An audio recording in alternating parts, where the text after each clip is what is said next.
Welcome to the deep dive. Today, we're plunging headfirst into a topic that, well, touches almost everyone at some point.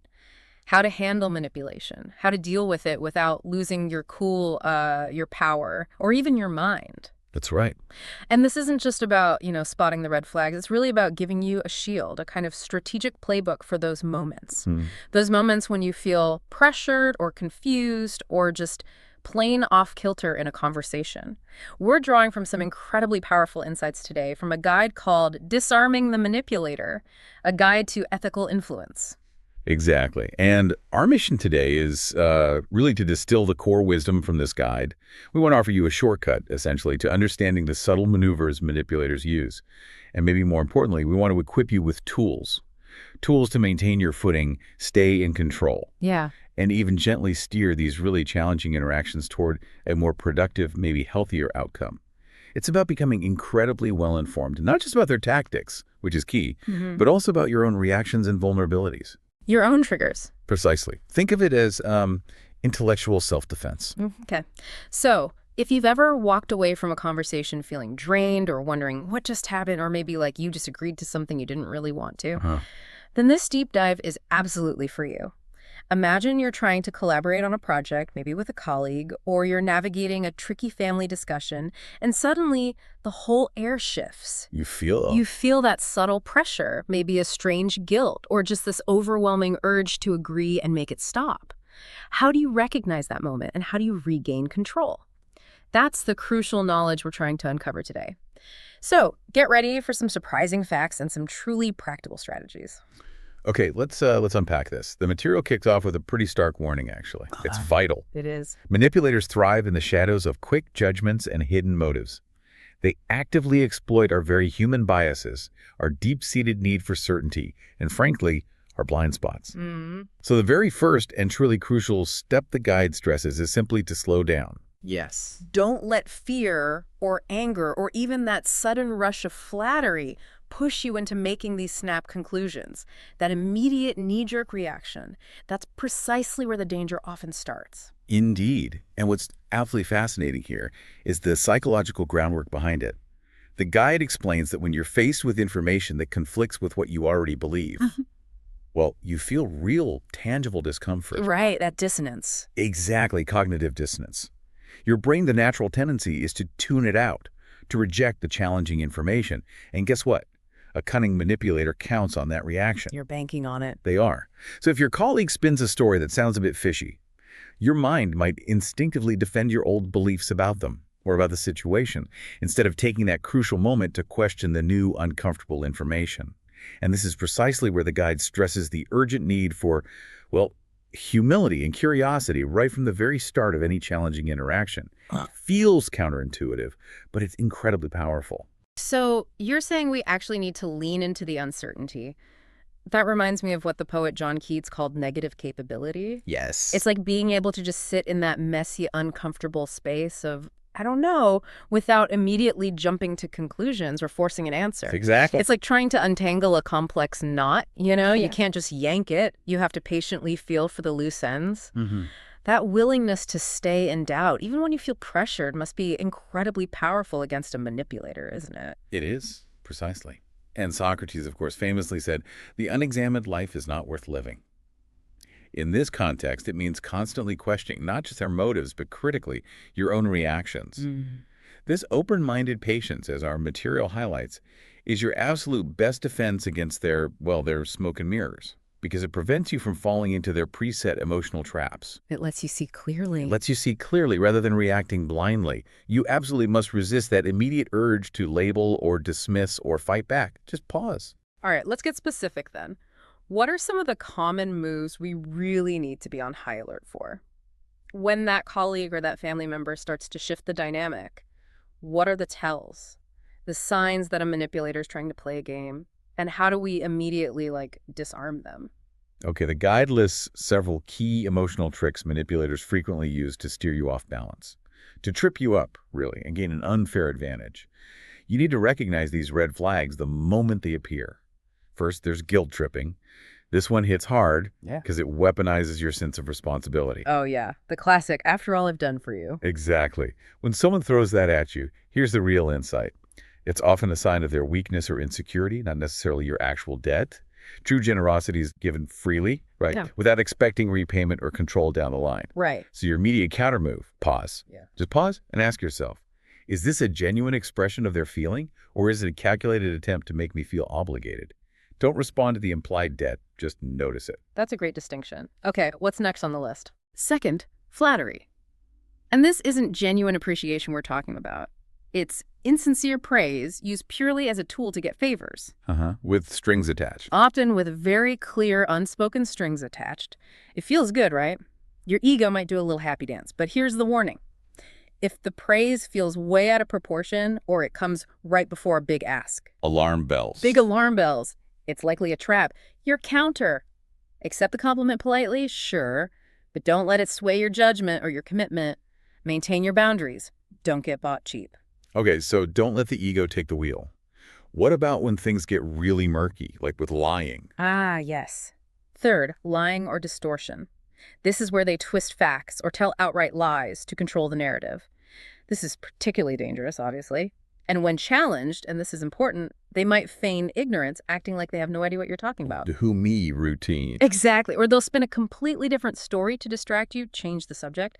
Your counter here, don't immediately accuse. That often leads to a dead end or an argument. Instead, stay calm and gently probe with curiosity. Ask things like, can you help me understand how you arrived at that conclusion? Or could you maybe clarify that point for me? This puts the onus back on them without creating immediate conflict. Makes them explain themselves. And finally, the one that can really make you doubt yourself. Exactly. Projection. This is a particularly insidious one, I think. They accuse you of motives or feelings that they actually have. Why? To dodge accountability and make you defensive. For example, that colleague who's absolutely furious about something might accuse you of being upset or irrational. Oh, I've seen that. Right, and suddenly you're defending your own emotional state instead of addressing their behavior. Your counter move. Don't engage in defending yourself against the projection. That's their game. So what do you do? Simply acknowledge what they're saying without accepting it as truth for yourself. Something like, I hear you saying I seem angry. Actually, I'm quite calm. Can we get back to the issue at hand? Redirect. Redirect. Okay. So what does this all mean for us, for you, the listener, when you're in the moment dealing with this in real time? How do you stay grounded when those emotional trips start hitting you? It means staying absolutely alert, hyper-aware almost.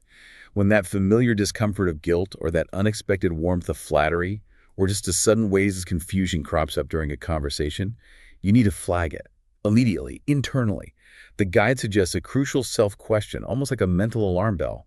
Is this really about me, or is it a game designed to make me react emotionally? That's a powerful question. It is. Keeping these specific tactics, guilt, flattery, lies, projection, keeping them in mind will help you maintain your footing and avoid falling into their preset emotional traps.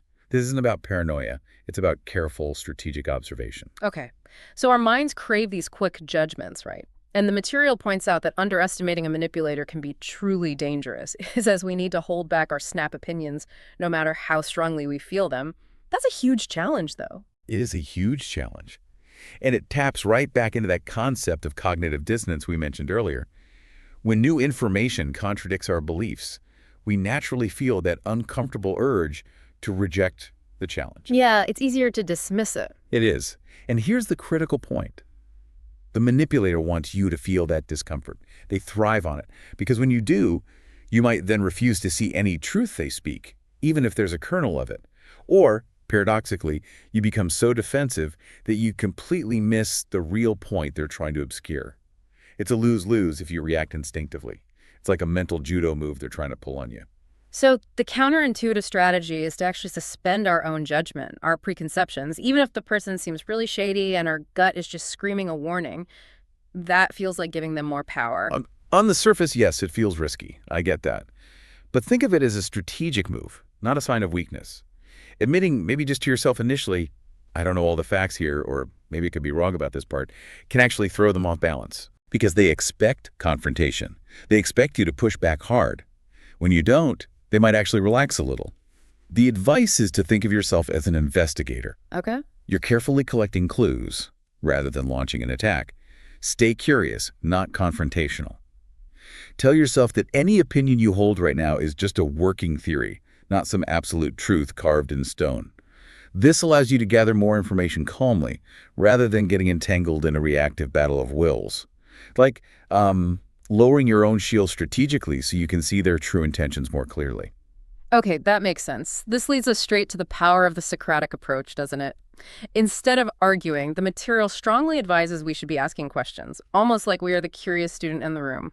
Why is that specific move so surprisingly effective against their tactics? It feels like you're just giving them more airtime. But you're not giving them power. You're inviting them to reveal. You adopt the role of the curious student. And this Socratic style, asking genuine questions, will make them reveal far more than if you just argue directly. For example, instead of blurting out, "You're wrong," which immediately puts them on the defensive. Morally shuts them down. Right. Try something like, "Help me understand why you see it this way," or "What makes you feel that that specific point is so important?" You are inviting them to explain, not to defend.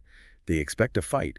And when you don't give it to them, they often, well, they over-explain. They fill the space. So admitting ignorance, like, I don't fully follow that, can you explain, actually makes them fill in the gaps and potentially expose their own game? That's kind of genius. Absolutely.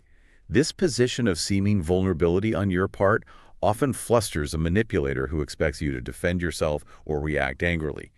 Instead, they find themselves explaining and justifying their position. And sometimes, in that process, they expose their own uncertainties or even contradictions. Socrates taught that questioning reveals hidden assumptions, and this approach truly creates an environment of supreme openness, as the guide puts it. Yeah. Use these non-accusatory prompts like, "That sounds interesting. How did you come to that conclusion?" Just let them talk. The longer they speak, the more clues you gather about their true values, their hidden motives, their tactics. You learn to dissect their playbook simply by listening carefully. Okay, we've touched on this idea of negative capability already, and the material brings it back in a really powerful way here. Tolerating doubts, not rushing to conclusions. If something they say just doesn't make sense, the advice is don't fill in the gaps too quickly with your own explanations or just dismiss it outright. It's like letting a strange piece of a puzzle just sit there on the table rather than trying to force it into place where it doesn't fit. Precisely. This is where you hold on to the mystery. Yeah. You let them clarify themselves. If your colleague makes an odd claim or maybe a wild accusation during that project meeting, instead of snapping, "That's nonsense," which is often our first instinct, right? Really? Just pause and ask calmly, "Why do you say that?" Hear them out.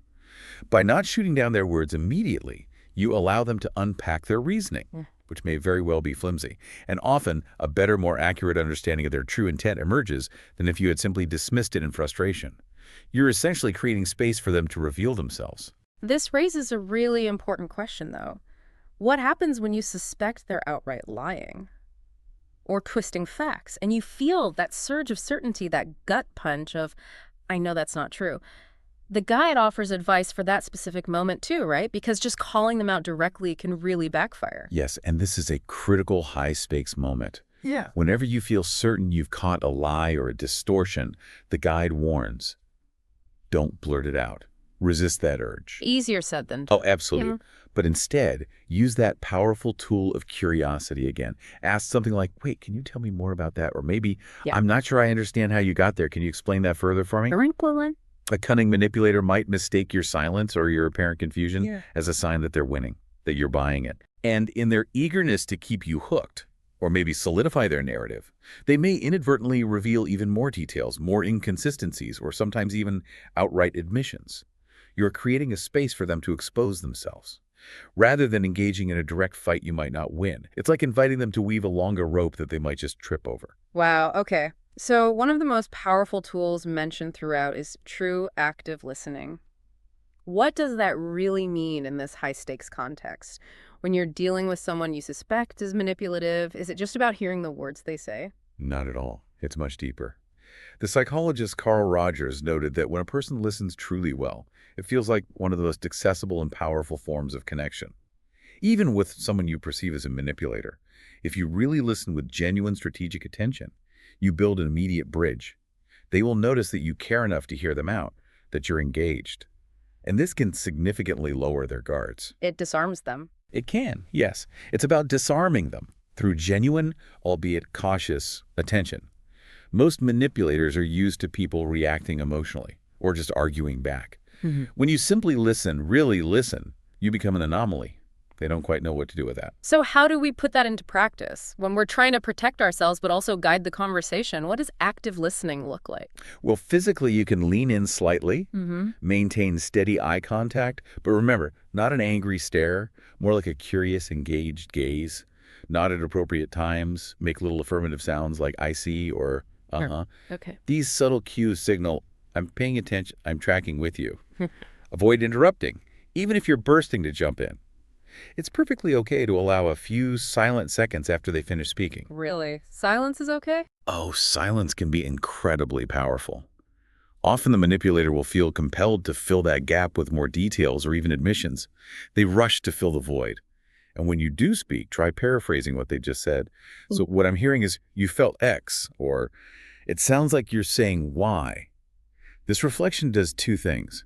It shows you're tracking their thoughts, and it's surprisingly hard for someone to lie or distort when you're repeating their own words back at them accurately. Yeah, that makes sense. It forces them to confront their own statements. Exactly. It can often highlight inconsistencies they don't even realize they're making.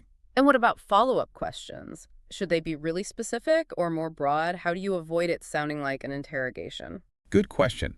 Ask open-ended questions, but absolutely not in an interrogation style. You're not cross-examining them. For instance, if your colleague mentions a specific problem or grievance, you might say, "That sounds rough. How did that make you feel?" Or simply, "What happened next?" Keep your tone friendly and genuinely curious, like you're just trying to understand their perspective. Let the conversation flow around topics that seem to interest them. If they light up talking about something, ask them to elaborate. Questions like, "Why was that so important to you?" invite honesty and give you deeper insights into their core motivations.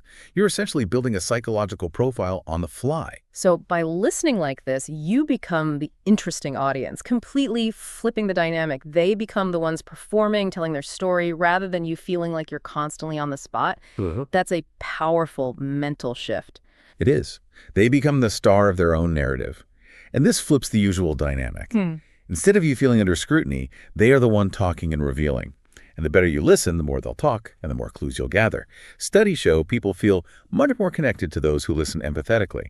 And this connection, even if it's a cautious one on your part, is your most powerful ally. Once they feel truly heard and understood, you hold significantly more subtle influence over the interaction.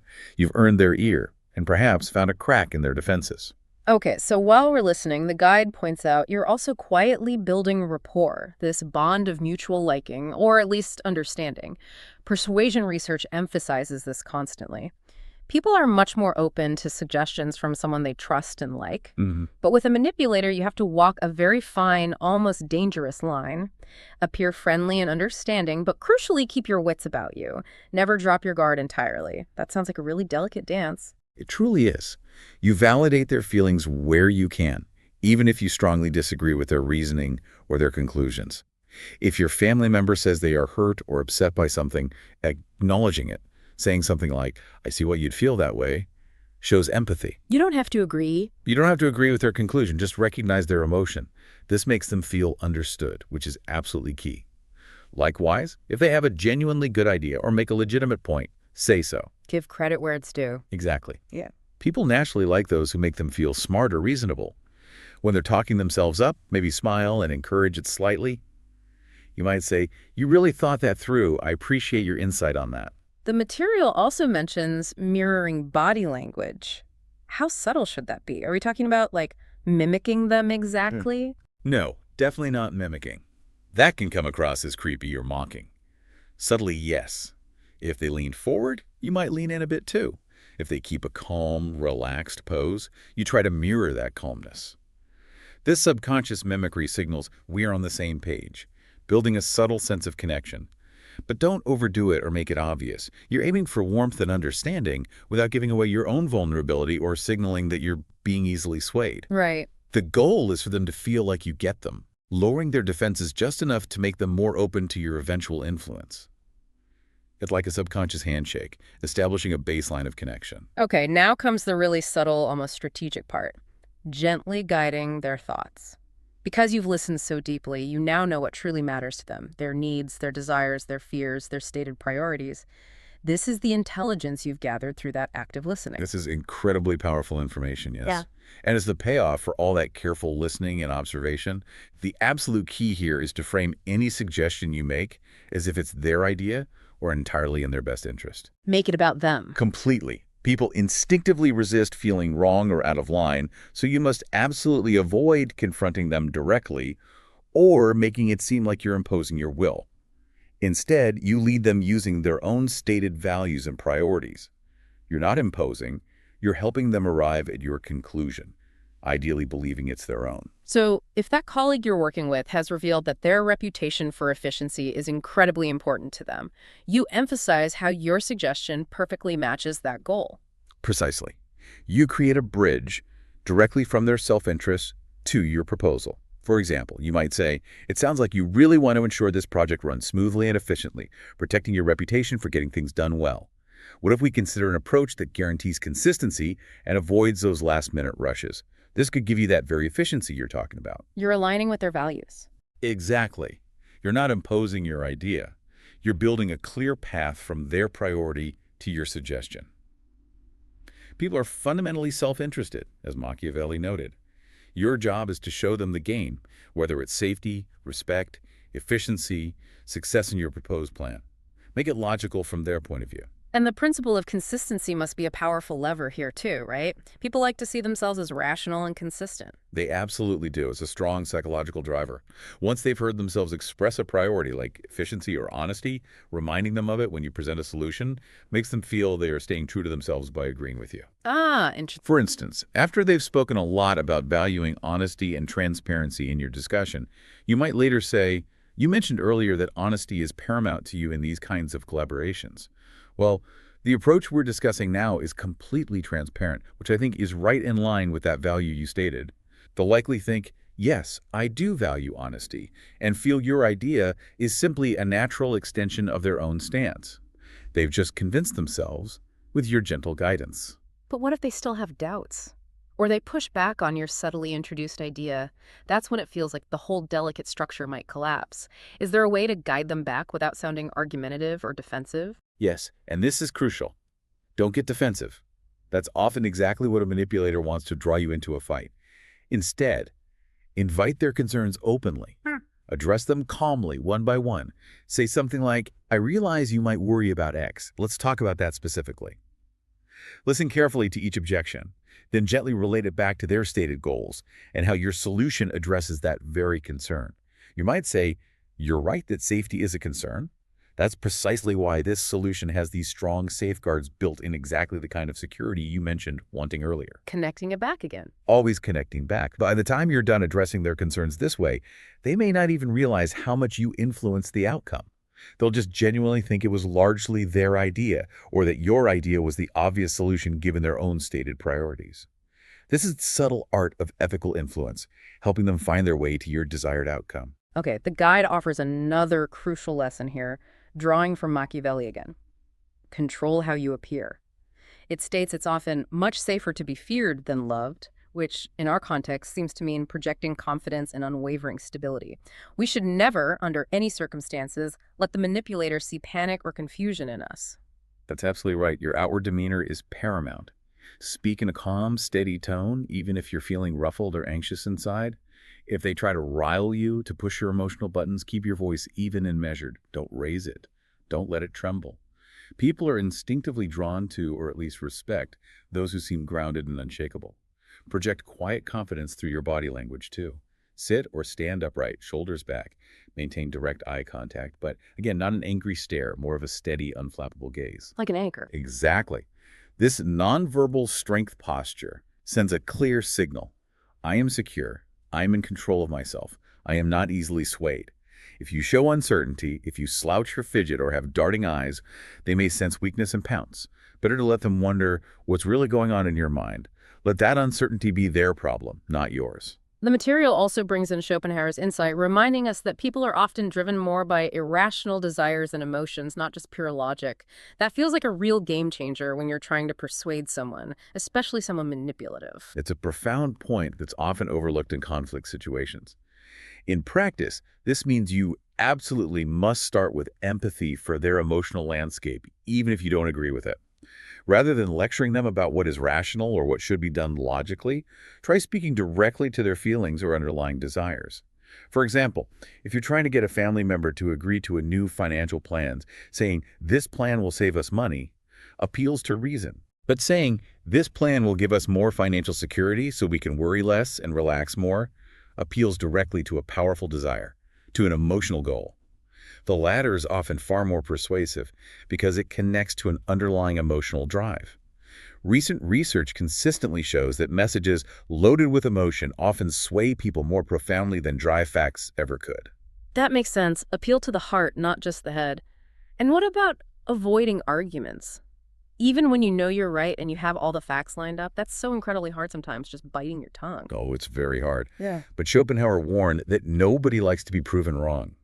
It feels like a personal blow, an attack on their intelligence or competence. If you just slam them with cold, hard facts or correct them sharply, they will instinctively dig in their heels regardless of the actual truth. They'll defend their position even harder. So what's the alternative? Let the facts emerge gently.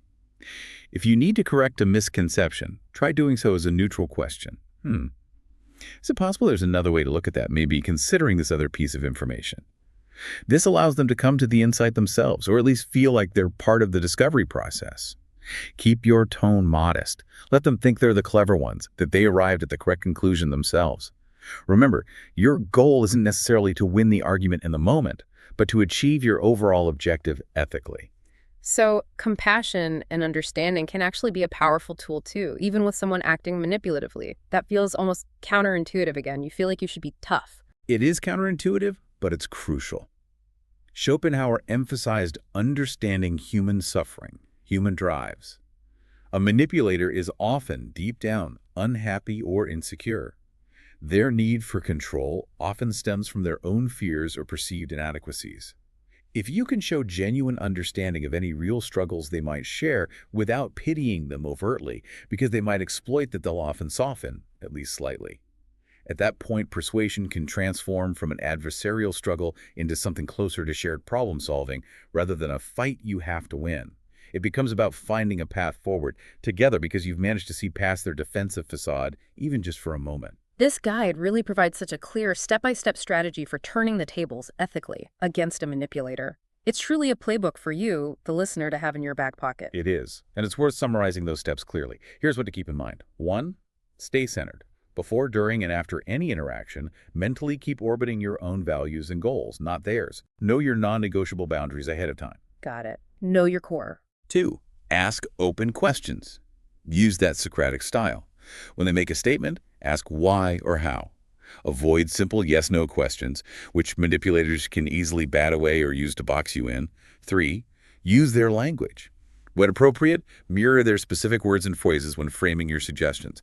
This subtly signals you're on their wavelength. Builds that subconscious connection. Exactly. 4. Echo and validate. After they speak, repeat back a key point accurately, then compliment it if possible and genuine. It's an interesting perspective. This confirms you're listening and makes them feel heard. 5. Lead with empathy. If they express a fear or a desire, affirm it first. I understand you're concerned about X. Only then gently add your own viewpoint, building that bridge to your suggestion. Connect, then lead. 6. Plant seeds, don't shoot. Introduce your ideas as hypotheticals or possibilities. Give them the illusion of choice. Don't force them into a corner. What if we considered, or perhaps another way to look at it is 7. Highlight shared benefits. Always try to tie your suggestion back to their stated goals or values. Make it clear what they stand to gain. YFM, what's in it for me? Precisely. And finally, 8. Handle resistance gently. If they push back, stay calm. Don't argue. Invite them to elaborate on their doubts while you listen carefully. Then address each concern calmly, showing how your plan accounts for those very issues. That's a fantastic summary. And the ultimate goal of all this subtle, strategic persuasion, it's not to conquer them, is it? It's something different. Right. The goal is often to have them actually thank you for the interaction. You want them to walk away thinking, wow, that actually went pretty well, and maybe even, I like talking to them. That's the ethical endgame. That's the ethical endgame. This means flattering them just enough, genuinely if possible, reminding them of anything good they said or observed during the conversation, emphasizing any points of mutual success or agreement, and expressing sincere gratitude at the end for their time or insights. They'll subconsciously link your presence to feeling understood and respected, which makes future interactions potentially much easier and more productive. It's about building a reputation for being an understanding, yet firm and clear-headed presence. Okay, but this power is significant. And the guide includes a final, really crucial warning about using these powers ethically. It's definitely not a license to become a manipulator yourself. Absolutely not. That's the most important caveat. Persuasion itself is ethically neutral. It's just a tool. It can be used to heal relationships or to harm them deeply. If you use these methods selfishly or maliciously just to win or dominate, you risk creating a clever, possibly more formidable adversary down the line. The moment the other person senses genuine deception or feels like they're being played, all trust evaporates instantly, and your efforts will likely backfire spectacularly. Trust is fragile. Incredibly fragile. You must use these tactics only to protect yourself or to help find genuinely mutual solutions, never to dominate, punish, or trick someone into something against their true long-term interests. The right approach is always to steer the conversation toward honesty and mutual gain. And finally, it's so important to keep our own ego in check throughout this process, isn't it? This isn't about proving we're smarter or winning some kind of fight. Exactly. The manipulator's mind can be slippery, unpredictable. Staying humble and genuinely curious is your absolute best defense.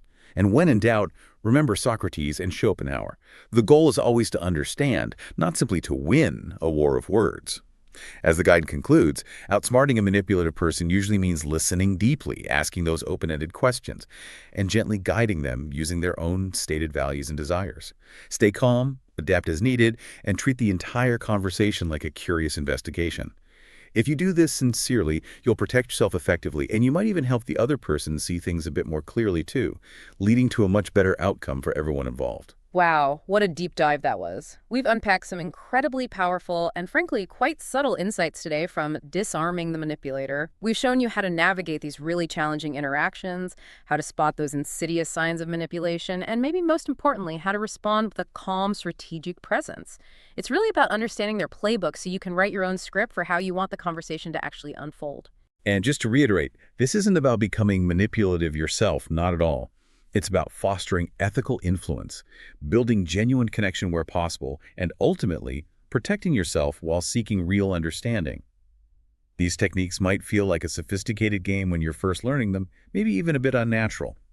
But when played right with genuine good intent, they can lead to real understanding and sometimes even mutual respect where there was only conflict before. So as you go about your day, maybe consider this provocative thought.